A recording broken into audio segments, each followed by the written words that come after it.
اعوذ باللہ من الشیطان الرجیم بسم اللہ الرحمن الرحیم. ہیلو مائی ڈیئر اسٹوڈنٹس، کیسے ہیں آپ؟ اللہ تعالیٰ آپ کو خوش رکھے. اللہ تعالیٰ آپ کو ہر طرح کی مصیبتوں سے، بیماریوں سے محفوظ رکھے. اللہ تعالیٰ آپ کو کرونا جیسی بری بیماری سے بھی دور رکھے. اور آج ہمارا جو ٹاپک ہے گریجویشن کا وہ ہے لسننگ آف برڈس. اور اس میں جو کویسچن آ سکتا ہے وہ اس طریقے سے کہ how does D H Lawrence contrast the spring with the winter. کہ ڈی ایچ لارنس جو رائٹر ہے وہ کس طرح سے اسپرنگ اور جو ہے وہ ونٹر کو ان کا کنٹراسٹ کرتا ہے، کس طرح ان کا کمپیریزن سیٹ کرتا ہے. اور یہی ہم نے اس کا ڈیٹیل سے آنسر بھی پڑھنا ہے. تو آنسر کی طرف ہم جاتے ہیں. D H Lawrence is a keen observer of nature and natural objects. D H Lawrence جو ہے وہ ایک بڑا یعنی مشاہدہ کرنے والا ہے فطرت کا اور فطری چیزوں کا. یعنی وہ دیکھتا ہے کہ فطرت کے اندر جو ہے وہ اللہ تعالیٰ نے کون سی چیزیں بنائی ہیں. درخت ہے، پہاڑ ہے، ندی ہے، نالے ہیں اور دریا ہے، سمندر ہے، بادل ہیں. یہ سب کچھ اللہ تعالیٰ نے بنایا ہے. اور ان بادلوں سے جو بارش برستی ہے کس طریقے سے جو ہے وہ پورے ماحول کو خوبصورت بنا دیتی ہے. اور ونٹر میں موسم کیسا ہوتا ہے، خزاں میں موسم کیسا ہوتا ہے، سمر میں موسم کیسا ہوتا ہے.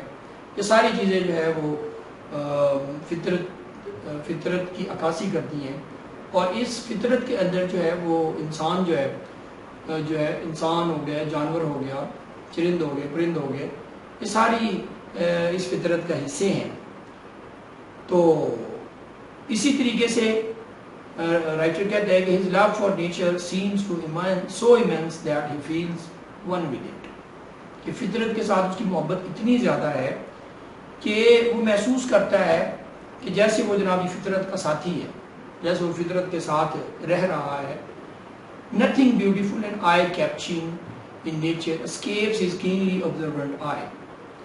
یعنی فطرت کے اندر کوئی ایسی چیز موجود نہیں ہے جو اس کی خوبصورت اور اس کے دل کو لبھانے والی جناب آنکھ سے جو ہے وہ بچ سکے.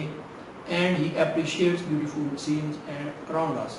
اور پھر وہ جناب جی اپریشیٹ کرتا ہے، تعریف کرتا ہے وہ خوبصورت مناظر جو اس کے ارد گرد ہیں. تو اس میں رائٹر جو ہے وہ یہ کہنا چاہ رہا ہے کہ دراصل فطرت میں خوبصورت چیزیں موجود ہیں اور یہی خوبصورت چیزیں جو ہیں وہ ہمیں دیکھنی چاہیے اور ہمیں جو ہے وہ پھر اللہ تعالیٰ کی بنائی ہوئی ان چیزوں کی تعریف بھی کرنی چاہیے. تو ہی سیز وڈ پیجنز سنگ. وہ دیکھتے ہیں کہ وڈ پیجنز جو ہیں جنگلی کبوتر ہیں وہ گانا گا رہے ہیں، لیمبس ڈانس کر رہے ہیں. Die face trees cater sweet smile.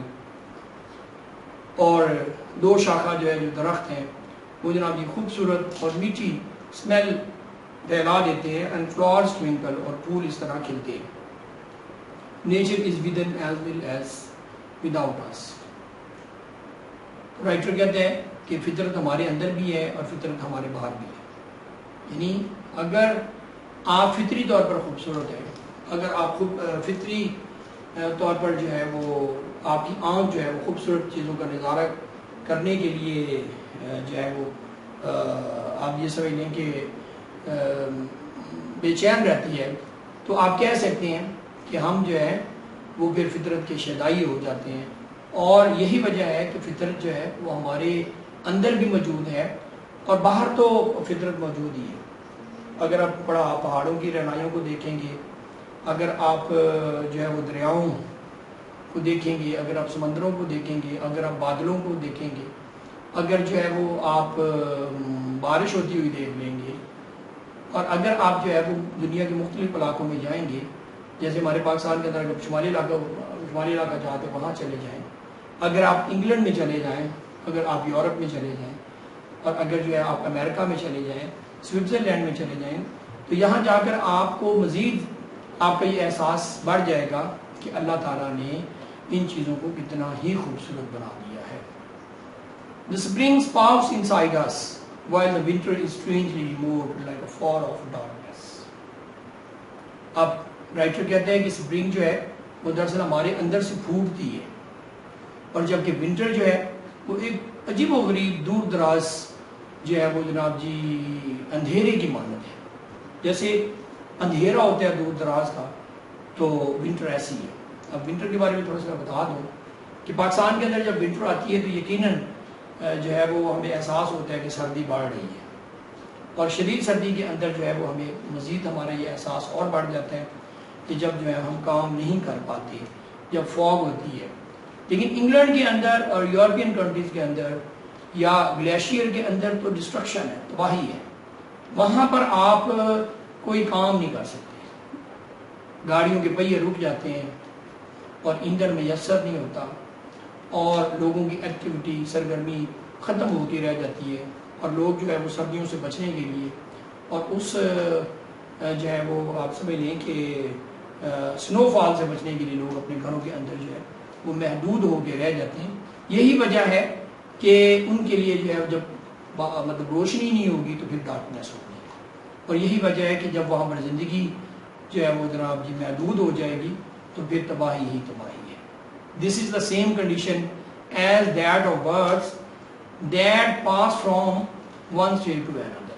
اور یہی کنڈیشن پرندوں کی بھی ہے, جب وہ ایک جگہ سے دوسری جگہ پر جو ہے وہ منتقل ہوتے ہیں from the throes of death to the utter freedom.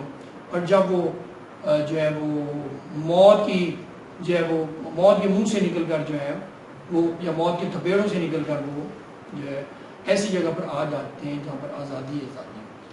تو اس میں بھی رائٹر یہ کہنا چاہتے ہیں کہ دراصل پرندے جو ہے وہ ایک جگہ سے دوسری جگہ منتقل ہوتے رہتے ہیں. جیسے سائبیریا کے پرندے وہ بھی اپنا مقام تبدیل کرتے ہیں. One likes birds we too feel impulse to fly.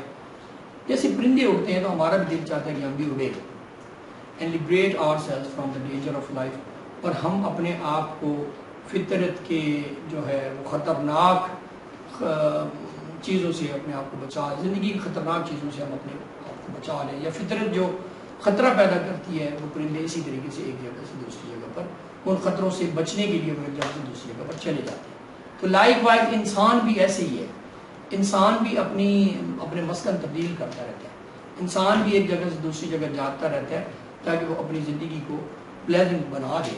جیسے بہت سارے لوگ پاکستان کے اندر جو ہے وہ جناب مری کا رخ کرتے ہیں گرمیوں میں بھی, اسپیشلی گرمیوں کے اندر, کیونکہ فار آف ایریاز ہوتے ہیں یا جنوبی پنجاب ہے وہاں پر بڑی گرمی ہے. یہاں سے لوگ مری وغیرہ جاتے ہیں. کیوں جاتے ہیں؟ اس لیے جاتے ہیں کہ وہ یہاں کی ڈسٹرکشن سے, یہاں کی اس پہ آپ کو بتا رہا تھا کہ the whistling of birds fascinates the writer, یعنی یہ پرندوں کا جو چہچہانا ہے وہ دراصل رائٹر کو بہت یعنی مصنف کو بہت لبھاتا ہے. The birds begin chirping and whistling when they become warm with start of spring. یعنی موسم بہار کے سٹارٹ کے ساتھ پرندے جو ہے وہ جناب چرپنگ کرنا شروع کر دیتے ہیں, وسلنگ کرنا شروع کر دیتے ہیں, وارم اپ ہو جاتے ہیں. اینڈ آئس begins melt, اور پھر جو آئس ہے برف ہے وہ بھی پگھلنا شروع ہو جاتی ہے. The whistling of birds is just death of death.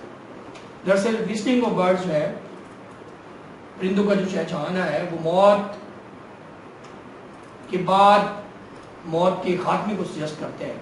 And nothing is constant, اور کوئی چیز بھی constant نہیں, دنیا کے اندر کوئی چیز مستقل نہیں ہے. The joys of spring are within us. دراصل موسم بہار کی جو خوشیاں ہمارے اندر بھی ہیں. When spring comes out, joys burst forth. اب جب موسم بہار جو ہے وہ پھوٹتی ہے, موسم بہار آتی ہے تو ہماری خوشیاں بھی باہر آ جاتی ہیں. And we like to sing and dance, اور ہم بھی پسند کرتے ہیں کہ ہم ڈانس کریں اور ہم جو ہے وہ خوشی سے جو ہے وہ گانے گانا شروع کر دیں. بالکل اسی طرح جیسے موسم بہار جب آتی ہے تو پرندے بھی یہی کام کرنا شروع کر دیتے ہیں. Whistling stands for life, activity, freshness and collective voices of birds. Whistling دراصل زندگی ہے, سرگرمی کا نام ہے, تازگی کا نام ہے, اور اسی طریقے سے جو ایک پرندوں کی اجتماعی آوازیں ہیں ان کا نام ہے. It symbolizes that birds are alive, اور یہ علامت ہے کہ پرندے جو ہے وہ بڑی زندہ چیز ہیں, an essential part of world, اور دنیا کا اہم حصہ ہے. And without whistling everything is colorless and lifeless, اور whistling کے بغیر ہر چیز جو ہے بے معنی ہے اور بغیر زندگی ہے. اور آخری پیراگراف کے اندر رائٹر کہتے ہیں Winter is the name of death and destruction. دراصل موسم بہار جو ہے سردیاں جو ہیں وہ موت اور تباہی کا نام ہے. یقیناً سردیوں کے اندر جو ہے وہ ایکٹیویٹی ختم ہو گئی, زندگی کی ایکٹیویٹی ختم ہو کر رہ جاتی ہے اور انسان اپنے گھروں میں محدود ہو جاتا ہے. اور اسی طرح جو ہے وہ بسوں کے یا ٹرانسپورٹیشن کے پہیے وہ بھی جام ہو جاتی ہے اور جو ہے وہ انسان ایک جگہ سے دوسری جگہ منتقل نہیں ہو سکتا. یہی وجہ ہے کہ موت ہی موت ہر جگہ ہوتی ہے یا تباہی تباہی ہوتی ہے. In this essay, the writer has described the winter as death and spring as life. اور اس ایسے کے اندر رائٹر کہتا ہے کہ ونٹر دراصل موت ہے اور سپرنگ جو ہے وہ زندگی ہے. He has presented two extremes, اور یہاں پر اس نے دو ایکسٹریمز بتائے ہیں. ایک ونٹر کو ایکسٹریم کے طور پر بتایا ہے اور دوسرا جو ہے اس نے جو ہے وہ کیا کہتے ہیں اس کو سمر کو ایکسٹریم بتایا. انسان شدید گرمی کے اندر اور شدید سردی کے اندر نہیں رہ سکتا اور انسان جو ہے وہ موسم بہار کے اندر ہی زندہ رہ سکتے ہیں. تو یہ آج ہمارا ٹاپک تھا بیٹا. کل انشاءاللہ تعالی ہم جو ہے وہ اگلے ٹاپک کی طرف آئیں گے.